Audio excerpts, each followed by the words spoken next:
Hello everyone, welcome to my channel zoology by Mona Shekhawat. आप सभी का स्वागत है। अभी तक हमने पाचन से संबंधित सभी जो भी महत्वपूर्ण बातें थी वो हमने वीडियोस के द्वारा आपको बता दी है।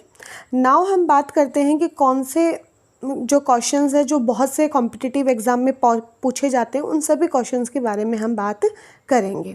कुछ महत्वपूर्ण क्वेश्चन की बात हम आज करेंगे जिन्हें अच्छे से हम एक्सप्लेन करेंगे। तो इसी कड़ी में पहला जो क्वेश्चन है वो है कि दांतों का अध्ययन कहलाता है कि जो टीथ की जो स्टडी है उसे हम क्या कहते हैं। फर्स्ट क्वेश्चन ये है जिसके ऑप्शन आपके पास है कॉन्कोलॉजी, ऑर्निथोलॉजी, ऑस्टियोलॉजी और ओडोंटोलॉजी।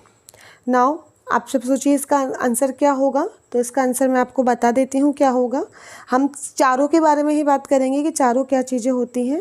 तो पहले बात करते हैं कॉन्कोलॉजी की। कॉन्कोलॉजी क्या होता है, देखो मॉलस्का आप सभी जानते होंगे, जो भी बायो से संबंधित है। मॉलस्का जिसमें सभी ऐसे जीव जिनके ऊपर कवच पाया जाता है उनको हम रखते हैं कॉन्कोलॉजी, वो मॉलस्क कहलाते हैं। तो मॉलस्का का जो शैल है, उसका जो कवच है, उसका जो अध्ययन होता है उसे हम क्या कहते हैं, कॉन्कोलॉजी। तो मॉलस्क के शैल की जो स्टडी है वो आपके क्या कहलाएगी, कॉन्कोलॉजी कहलाएगी।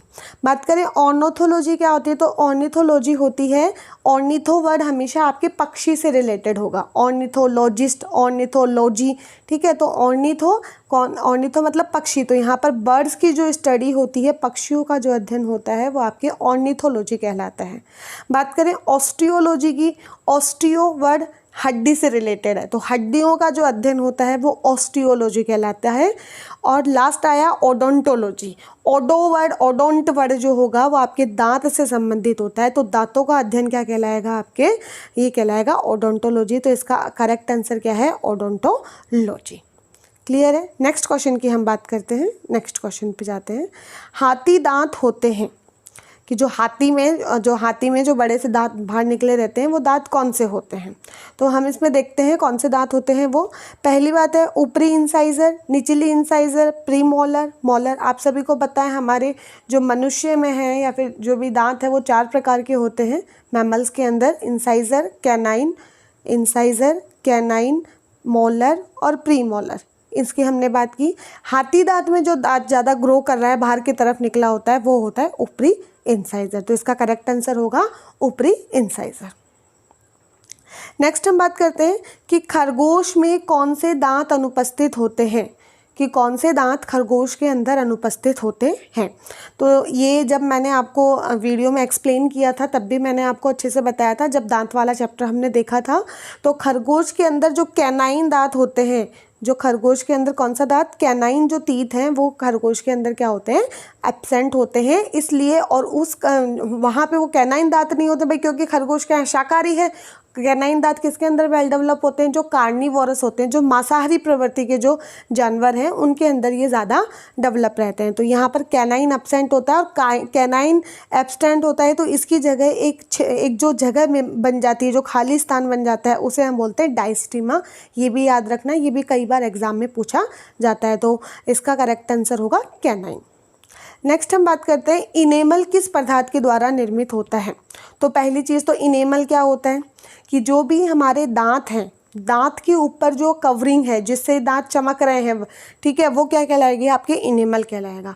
और पूरे जंतु जगत में सबसे कठोर पदार्थ जो होता है वो क्या होता है, आपका इनेमल होता है। कठोर क्यों होता है, क्योंकि इसके अंदर वाटर का कंटेंट क्या होता है, बहुत कम होता है। और साथ ही साथ ये किससे मिलकर बना होता है, सभी को पता है, सबने वीडियो अच्छे से देखें, कैल्शियम कार्बोनेट और कैल्शियम फॉस्फेट से मिलकर ये बना रहता है। ये थोड़ी सी टाइपिंग मिस्टेक हो गई, कैल्शियम कार्बोनेट और कैल्शियम फॉस्फेट। और enamel hardest material in the animal kingdom, ये भी आपको याद रखना है। पानी की मात्रा कम, दांतों के ऊपर का आवरण। इनेमल का एक और चीज़ इनेमल के बारे में क्या, कि जो भी दांत के पार्ट है उसमें इनेमल वाला आपके एक्टोडर्म से बनता है। किससे बनता है, एक्टोडर्म से। और हम बात करें डेंटिन और वो बाकी सब चीज़ें, वो आपके मीजोडर्म से डेवलप होती हैं। तो इनेमल दांत का ये इनेमल दांत की जो बाहरी कवरिंग है वो इनेमल कहलाता है। जंतु जगत का सबसे कठोर पदार्थ होता है, पानी की मात्रा इसमें बहुत कम होती है और ये कैल्शियम कार्बोनेट और कैल्शियम फॉस्फेट का मिलकर बना होता है। नेक्स्ट क्वेश्चन हम बात करते हैं, पित्त रस की अनुपस्थिति में कौन से विटामिन का पित्तरस की अनुपस्थिति में कौन से विटामिन का अवशोषण प्रभावित होगा? तो कौन से का प्रभावित होगा? तो यहाँ पर मैंने पित्तरस आपको बताया था भाई कौन सीक्रेट करता है, पहले इसके बारे में इंपॉर्टेंट बात है भाई। इसको कौन प्रोड्यूस करता है? तो इसको प्रोड्यूस कौन करता है? इसको प्रोड्यूस करता है लीवर। ये यकृत के द्वारा बनाया जाता है। ये स्टोर कहाँ होता है, संग्रहित कहाँ रहता है? तो गॉल ब्लैडर के अंदर ये संग्रहित रहता है। मेन काम क्या होता है पित्तरस का कि जो वसा है उस वसा का पाइसीकरण ये करता है। वसा को छोटे छोटे जो बड़े बड़े मॉलिक्यूल हैं उनको छोटे छोटे मॉलिक्यूल्स में तोड़ने का काम पित्तरस करता है।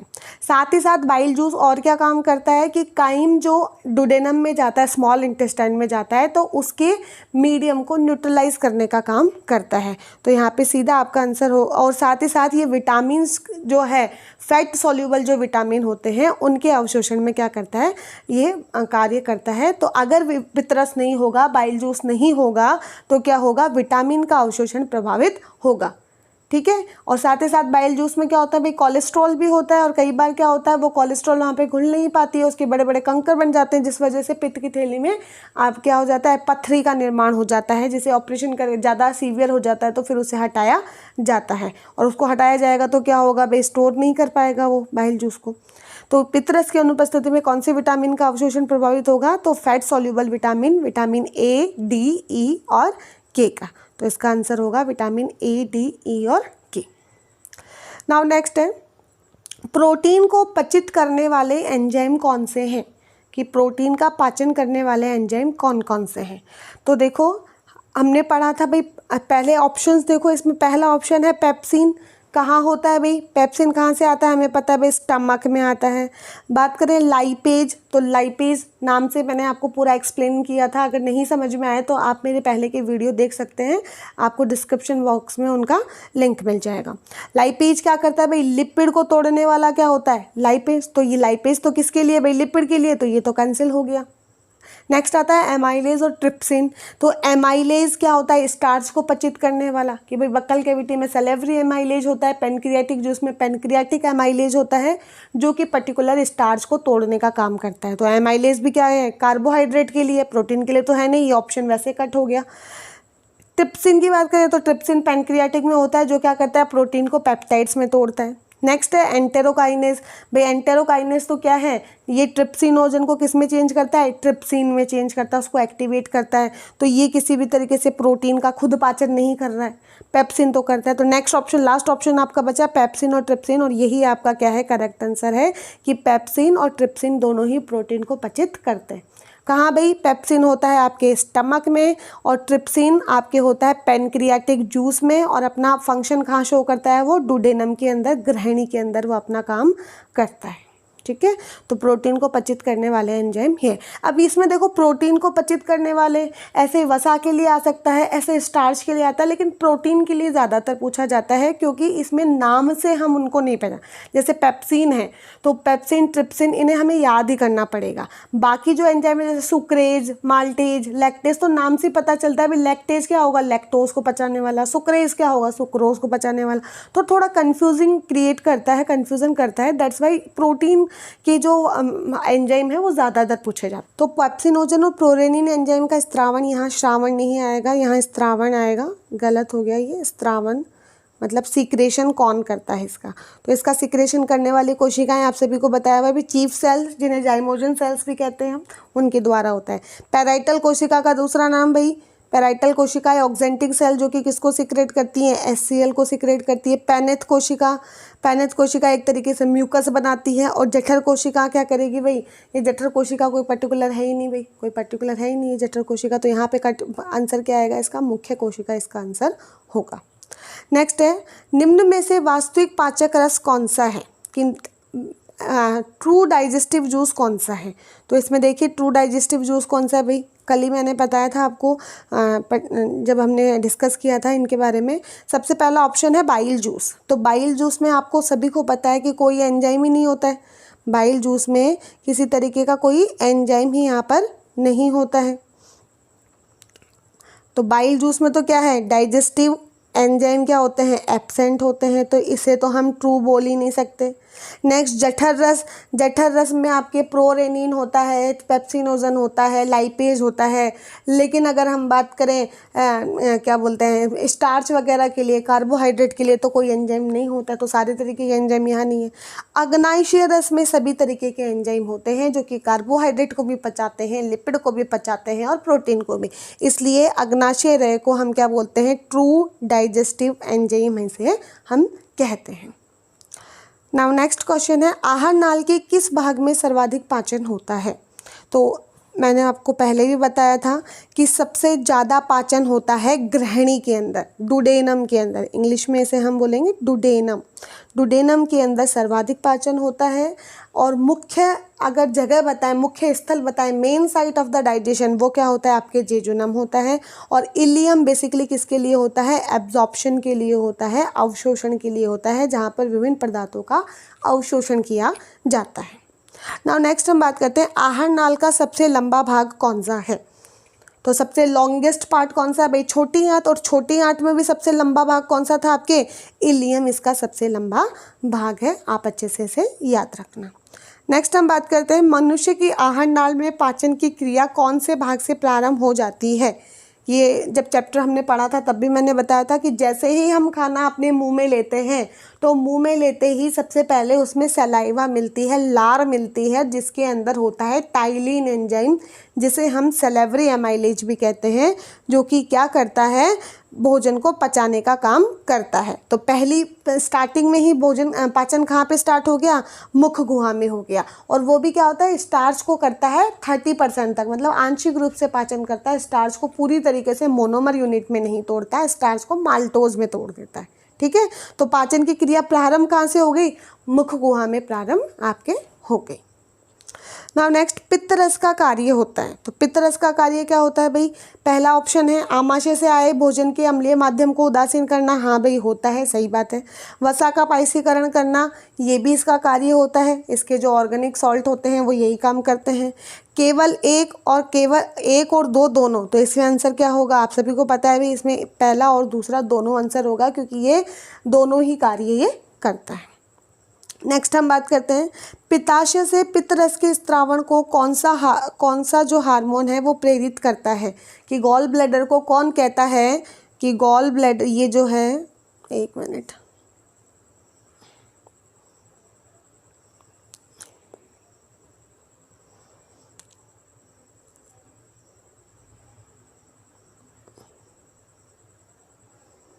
ये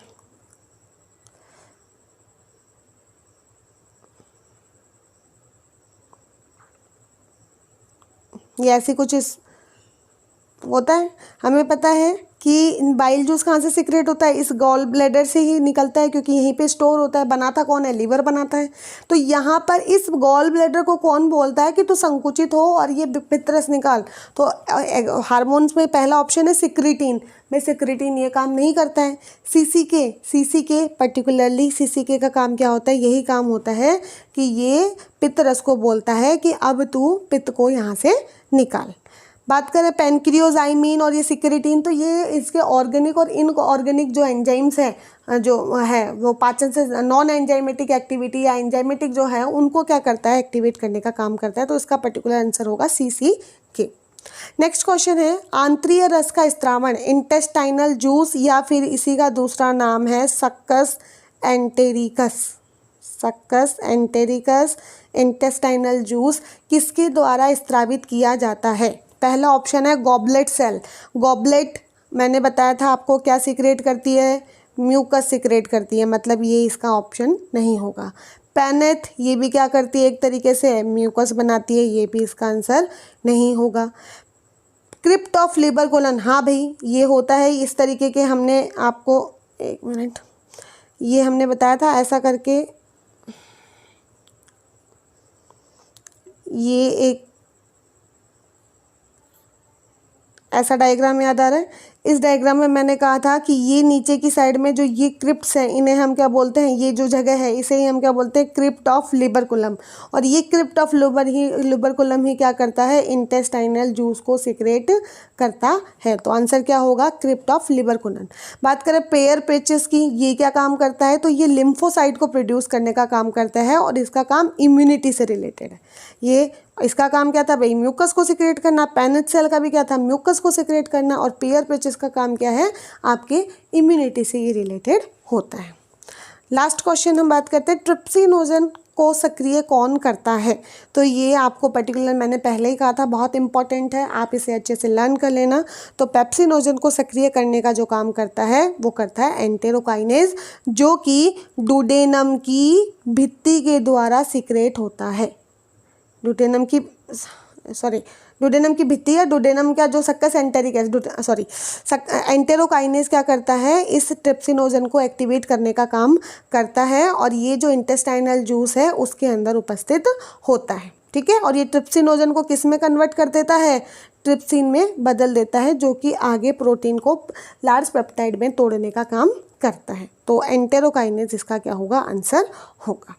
तो ये कुछ क्वेश्चंस हमने डिस्कस किए। आप सभी को क्वेश्चंस कैसे लगे, आप इसी तरीके के और भी मॉक टेस्ट आप चाहते हो तो मुझे कमेंट करके बताइए। आगे हम और क्वेश्चंस भी डिस्कस करेंगे।